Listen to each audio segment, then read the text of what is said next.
Nama ex-Gubernur DKI Jakarta Basuki Cahayapurnama atau Ahok muncul di dua bursa Pilkada 2024, yaitu Pilgub Jakarta dan Pilgub Sumatera Utara atau Sumut. Ahok merupakan salah satu tokoh yang diusulkan DPD PDIP DKI ke DPP untuk dimajukan sebagai calon gubernur Jakarta. Kader PDIP ini diusulkan bersama-sama dengan beberapa nama lain seperti ex-Gubernur Jakarta 2017 hingga 2022 Anies Baswedan dan mantan Panglima TNI Jenderal ataupun Andika Perkasa.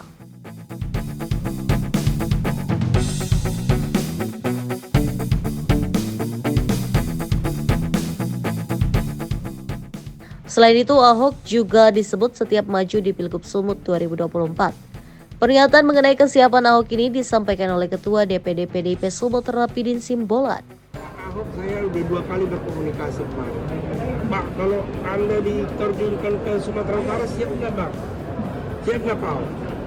Kalau sudah partai menginstruksikan, jangankan ke Sumatera Utara, ke Papua juga saya siap. Mantap kan. Itu jawaban Pak Ahok Pak? Ya itu, sebagai seorang kader yang sejati kan gitu kan. Ya ini semua kader yang di PD Perjuangan, kemanapun kalau diperintahkan oleh partai, kita harus siap. Siap. Artinya namanya udah digodok ya Bang ya? Hah? Udah digodok nama Pak Ahok? Semua digodok nama.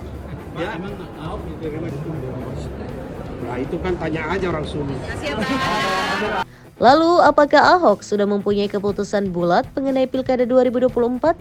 Ahok hanya menjawab dirinya taat mengikuti semua keputusan DPP PDIP.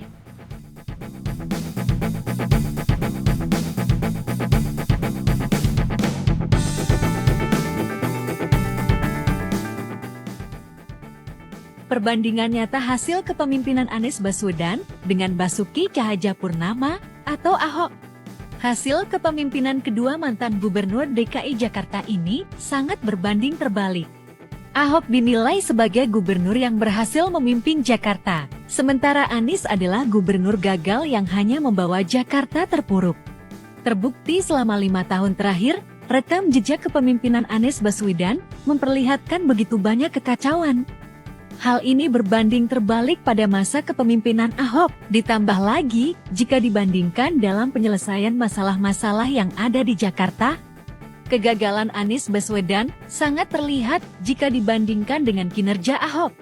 Pada permasalahan banjir misalnya, Anies Baswedan gagal total dalam menyelesaikan masalah banjir di Jakarta selama kepemimpinannya. Bahkan luasan kawasan banjir melebar hingga kawasan yang sebelumnya tidak terdampak banjir.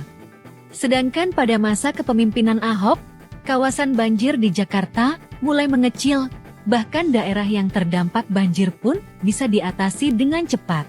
Itulah sekilas perbandingan nyata kepemimpinan Anies Baswedan dan Ahok. Jangan hanya kerja, harus punya gagasan, harus punya kata-kata, karena dua itu memberikan narasi. Dan Bung Karno mengatakan, banyak bicara, banyak bekerja.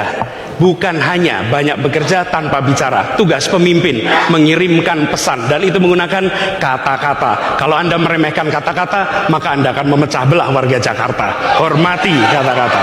Dan saya sekarang bawahi, bangun pendidikan ini penting. Kenapa? Karena kami melihat pendidikan lebih dari sekedar soal persekolahan. Salah satu masalah transportasi di Jakarta adalah karena para pengemudi tak pernah mengalami proses pendidikan peningkatan mutu profesi. Kami akan melihat pendidikan lebih luas dari soal sekolah. Terima kasih. Ya, langsung paslon 2 Anda dapat menanggapi kembali selama 1 menit. Ya, itu yang saya sampaikan, bahwa tidak mungkin untuk mencapai sebuah tujuan tidak membangun infrastrukturnya. Misal kita bicara soal sopir bus, nah kami melakukan apa?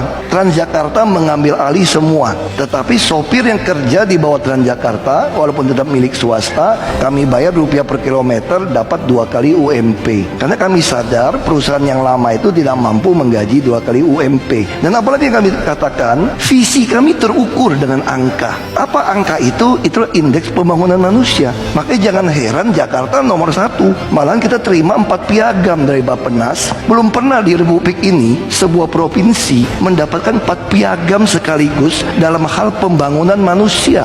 Dan itu diperoleh oleh DKI. Terima kasih. Baik, waktunya sudah cukup. Harap tenang pendukung paslon kedua, ya.